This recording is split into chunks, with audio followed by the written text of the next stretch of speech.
Dal Angelo again from A Plus Racing. Yeah, I'm back here. We're putting that engine together. So I wanted to cover the next step, which is actually putting the piston rings back on the piston. And so, yeah, I'm using these used pistons, but they're in pretty good shape. We measured them out, and everything looks good. So the piston rings have to go on a certain way. So the piston rings, when you buy them, they come with instructions. These ones came with instructions on how they want you to put them on. So the first step is to put on the oil ring. So the oil ring is the bottom ring, and then this piston has 2 compression rings. So if you get in a little closer, come closer, there you go, good, good, good. You can see that this oil ring, they want it to come together like this. So they're just touching each other. They do not want you to overlap it. Back in the old days, we used to overlap them. Now they don't want you to do that. So they want those 2 to go like that. So I'm going to go ahead and I'm going to put the oil ring on. I'm just going to set it in there like that, and I'm making sure that it just butts together. Okay, now the oil ring is in 3 pieces, so it's got these other 2 little thin rings that go with it. They want the gap at 11 o'clock on one of them and 2 o'clock on the other. What the hell is that? Well, let me show you. So if you notice right here, there's a dot on the top of this piston. That goes to the front. The dot always goes to the front.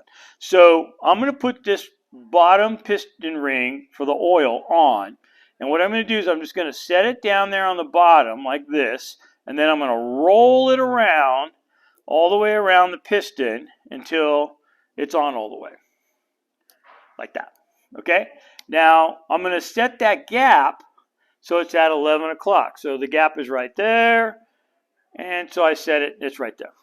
So the next gap on the top one is going to go at 2 o'clock. So let me go ahead and put this ring on like that. Okay, and I'll roll it around.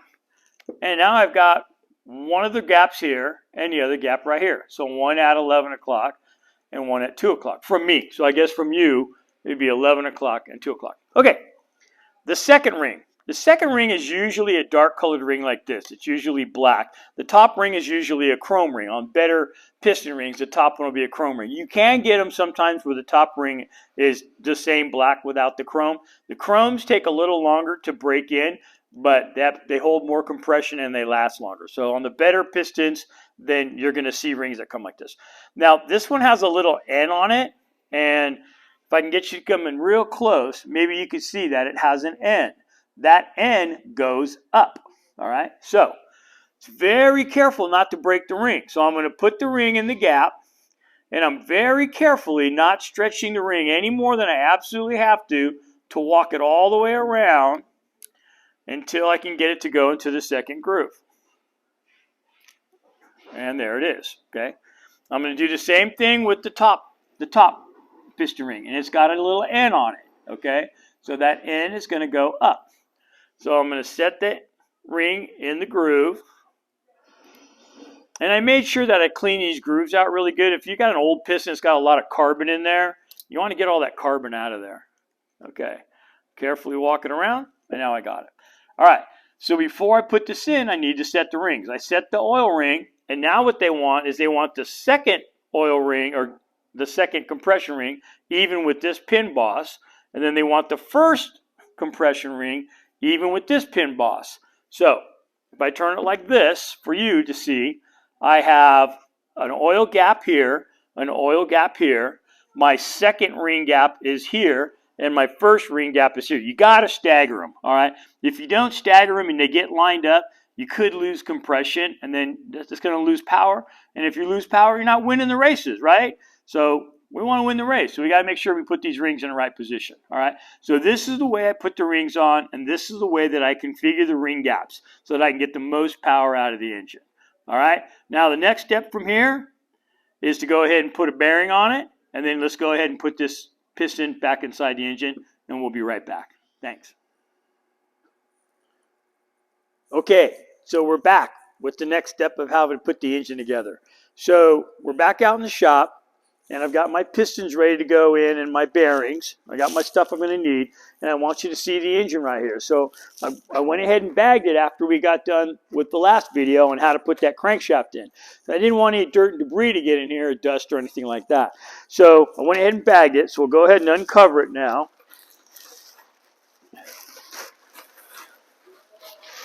And you can use a trash bag for this or anything like that. You just really want to make sure that everything is kept clean. Okay. All right. I'm going to set this over here. Okay. So I have the crankshaft in a position where number 1 and number 4 are all the way going to be down at bottom dead center. Okay. It's going to be easier when I have to bolt the connecting rod on that these are in this position. So I'm probably going to go ahead and put in 1 first, and then I'll put in 4, and then I'll turn the engine over, and then I'll do 2 and 3. Okay, so right now I'm just going to do the 1. So I got the 1 up here, and I'm going to take these blue paper towels. Work really good. They're somewhat lint free. I don't see them leaving a lot of lint behind when we use them. So I'm going to go ahead and just make sure that this journal is in really good shape. Okay, that's nice and clean. It's in the top position. I'm going to go ahead and rotate the engine over.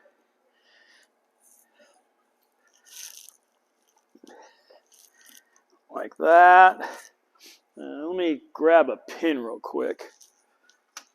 This one will work. This will work. Okay. I'm just really making sure that everything is spotlessly clean. I'm going to put a little bit of brake clean on my towel. I'm going to wipe that cylinder down. Like I said, it's all about how clean you can make everything. All right. Okay, the next step is I'm going to go ahead and take, I got a little bit of engine oil in here. I'm going to take some on my finger, and I'm going to go ahead and just put it around on here, like that. Okay.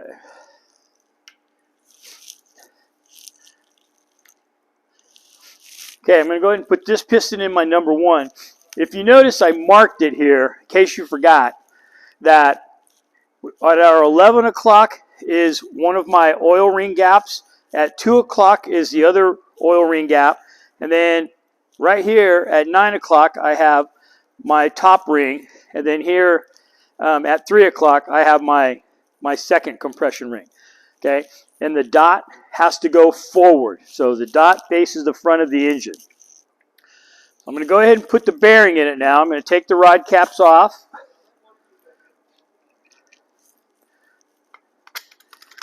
Okay, once again, I still got a little brake clean on here.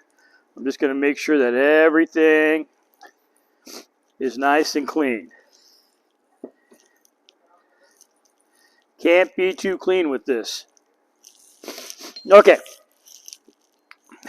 I went ahead and picked up some King racing bearings. These are standard, and I've already mic'd this diameter, and I mic'd the crankshaft, and my oil clearance is going to come out to 2/1000ths of an inch, which is perfect. You could also use plastic gauge. I've used it in the past. Maybe I'll make another video in the future on how to use plastic gauge. But right now, this one's good. So I got my racing bearing here. Make sure it's all clean. I'm going to put the notch in the notch there. Okay. And then this one also, just like that. I'll put this up here. Okay. My bearings are on. I highly recommend that you use something to cover the threads. I use this protection right here. These used to come in overhaul kits, but you can use a piece of vacuum line or a piece of fuel line will work also. And this just protects my crank from getting scratched.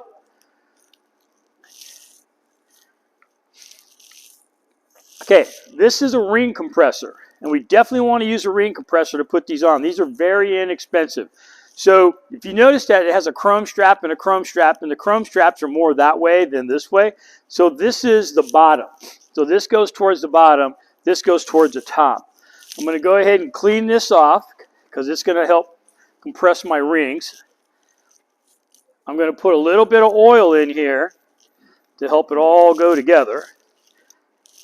I'm going to take my piston, slide the ring compressor over the top of it, not all the way down. I want my skirt to hang out a little bit at the bottom. And I'm going to crank this down, pretty much as tight as I can get it. All right, there. Okay. little more. All right.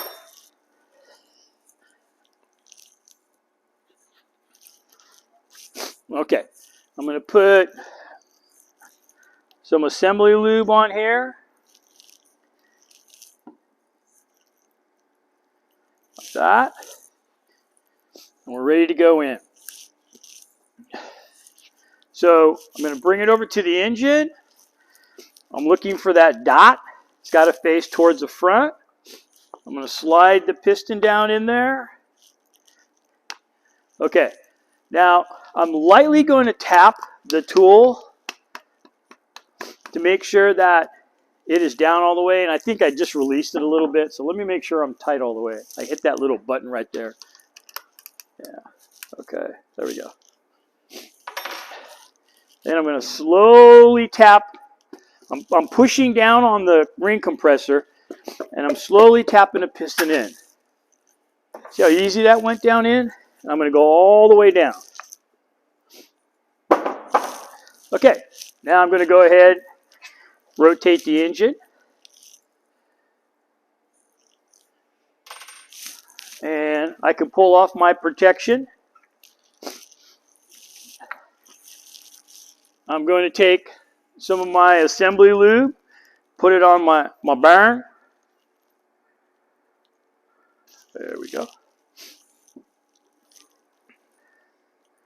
All right. And the notch that's in the connecting rod there and this notch go together. All right, so that one goes with that one. Don't put them in backwards. The notches go on the same side. So it goes just like that. Okay, going to go ahead and put my rod nuts on.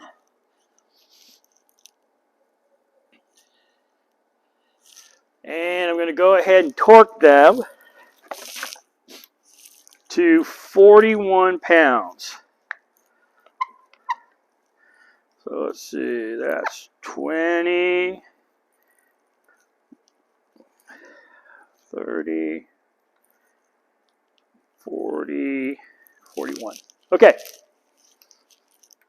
And I'm going to bring them down a little bit on each side. So you could go 20 and then go to 40. So I'm just going to bring them down gently, evenly.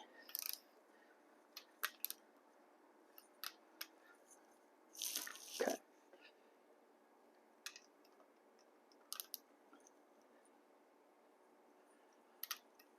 All right. So yeah, this engine's, we're going to put this one into 25-hour at Thunder Hill. So I'm checking my torque. I feel good there about it. All right, I've checked it like 3-4 times. All right, it should still spin. Now, as you get more pistons in there, resistance is going to get higher and higher. So don't be surprised if you start to turn it and it starts to get a little stiffer. But it should always be able to spin freely like that. If you ever get to the point where it locks up, then you need to stop right there and evaluate why it's locking up. So could be the wrong bearings, could be anything like that. This crankshaft was polished. It's in pretty good shape. It's also straight and true. We've had it all checked out. The rods were rebuilt the last time I put this engine together. So we had this engine together in a race car for a while, and it was probably only in there maybe a couple of track days, and then the customer overheated it and ruined the cylinder head. So it's kind of just a refreshing up. That's why I went with new piston rings and stuff like that, just because I'm kind of refreshing this engine up.